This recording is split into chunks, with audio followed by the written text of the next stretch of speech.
The air in their loft, always filtered and temperature-controlled, was beginning to feel less like comfort and more like a vacuum to Alara. For 7 years, Julian's love had been a beautifully constructed refuge, a world built for two, sealed against the chaos outside.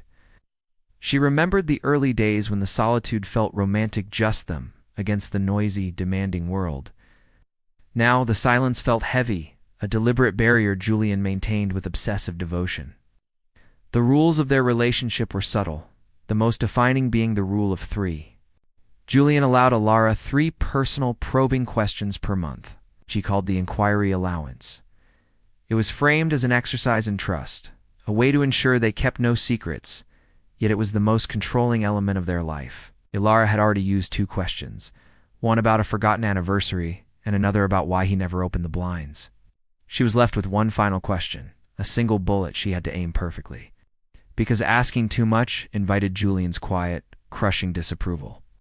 The catalyst for her current doubt was not a photograph, but a scar of faint, silver line hidden beneath Julian's collarbone. She had discovered it accidentally while leaning her head against his chest, a mark he never spoke of and quickly covered. It was too precise to be an old injury. It looked surgically clean, and it unnerved her profoundly. That evening, Julian was preparing their usual Tuesday dinner, a meticulously planned vegetarian dish. His concentration was absolute, the knife moving with the clinical precision of a surgeon, not a chef. "You seem preoccupied, Alara," he noted, his back still to her, his voice perfectly level. "Just admiring your dedication," she lied smoothly, watching the rigid set of his shoulders. The house was smart, monitoring their movements, their needs, their conversations. She realized that every private word was potentially logged. She needed to ask the question in a place where the air was not electric with Julian's control. She thought back to the single time they had truly left the city, a weekend trip to a remote rustic cabin 4 years ago. That memory was sacred, a time before the silence and the rules solidified, a time when Julian had seemed almost ... unguarded. She decided the question would be about the scar, but the setting for the inquiry would be their balcony, overlooking the hazy, regulated cityscape. The next morning, Alara feigned a migraine, disrupting their rigidly scheduled flow.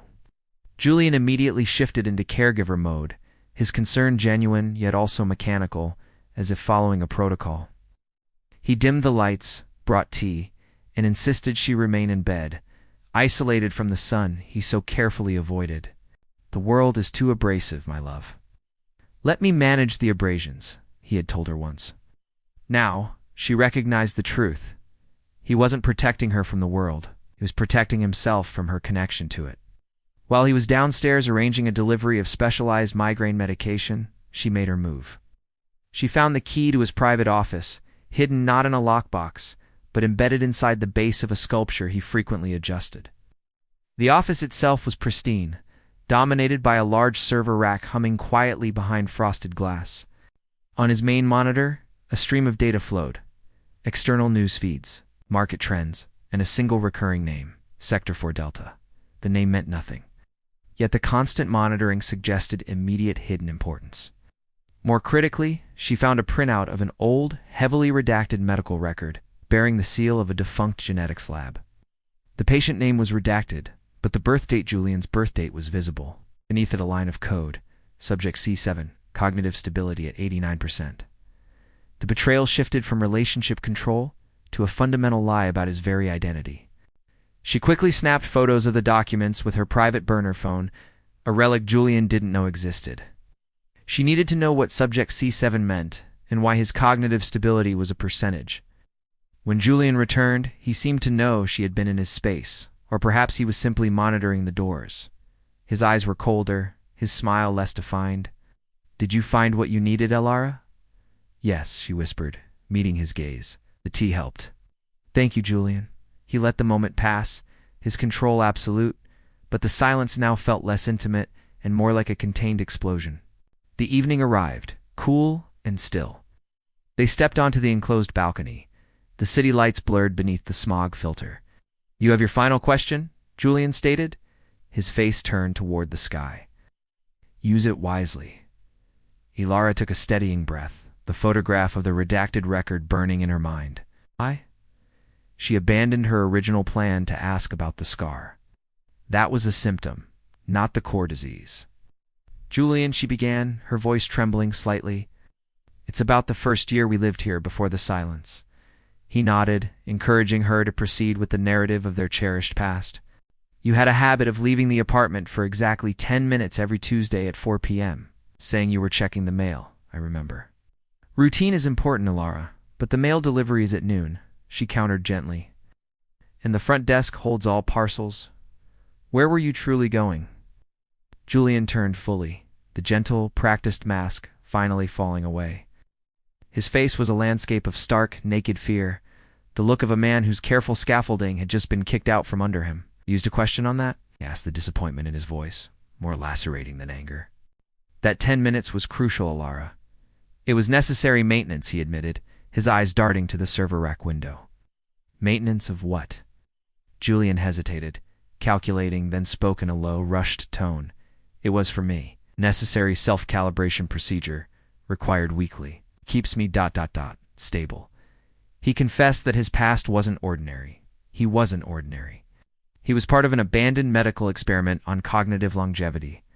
His stability, his perfect memory, and his need for control were all side effects of the implant beneath his collarbone. The scar is the access point, he said, touching it.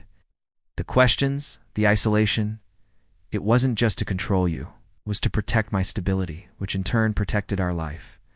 Alara felt a wave of nausea. He hadn't just lied, it had woven his existential crisis into her love story. In Sector 4 Delta, she challenged, knowing this was the point of no return. What are you monitoring? Julian froze. You went into my office, Alara. You know the rule? A chronometer is not a game. This isn't about the rules, Julian. This is about what's outside our four walls. What is Sector 4 Delta? Julian stepped back, his posture defensive. It's a threat. A faction that wants the technology inside me. They're coming. You brought me into this danger, she accused, feeling the full weight of the betrayal. No, Alara, I saved you. I found you, isolated you, and brought you here because the outside world is chaos. Here, you were safe. He explained that the initial staged meeting was a way to identify and isolate someone he genuinely loved, someone he could keep safe from the fallout of his past. The betrayal was rooted in a possessive, terrifying version of love. You don't love me, Julian. You curated me. You chose me for my compliance. I chose you for your capacity for peace, he corrected fiercely. Lyra was too volatile. You are stable. Lyra, name she hadn't known existed. Another piece of evidence confirming her expendability. Alara looked at the server rack. She realized the inquiry allowance was less about her introspection and more about him. Controlling the parameters of his own cognitive load. Too many unexpected variables could cause the stability percentage to drop. She had introduced the ultimate variable, the truth. Julian's facade was completely gone now, his breathing shallow, his eyes wide and unfocused. I need to perform the override procedure now, he muttered, turning towards the office. The stability is dropping. I'm losing control. Alara realized this was her chance. Her final analode action. She grabbed a heavy bronze bookend from the nearest shelf, the edition of Sappho from their meet-cute. As Julian reached for the access panel to the server rack, she swung the bookend not at him, but at the frosted glass. The glass shattered, the sound deafening in the engineered silence. And the server rack instantly began to emit a piercing, rhythmic alarm. Julian cried out, not in pain, but in horror. Alara, you've ruined the containment field. They'll know we're here. You chose the lie, Julian, she said, dropping the bookend. Choose the truth. The apartment's lights flickered violently, and the front door security lock cycled rapidly, clicking open and shut. The noise was raw, terrifying, and utterly real. Alara didn't hesitate. She ran to the front door, feeling the rush of unfiltered, gritty city air for the first time in years. Julian stood frozen in the office doorway, his hands clutched over his implant scar, battling the cascade of variables and the collapsing stability. His love, his sanctuary, had become his biggest vulnerability. She reached the elevator, plunging down toward the street, toward the chaos he had warned her about. But the chaos felt strangely cleansing, real. The intimacy he offered was a lie of curation. The intimacy she craved was one of shared, messy truth. As the elevator doors hissed open, she saw the shadow of figures moving quickly down the hallway above, responding to the alarm. The threat was real. Julian's fear wasn't entirely a deception, but she was no longer his patient or his possession. She was free, carrying only the weight of her devastating knowledge. Julian had asked for loyalty, but she had delivered self-preservation.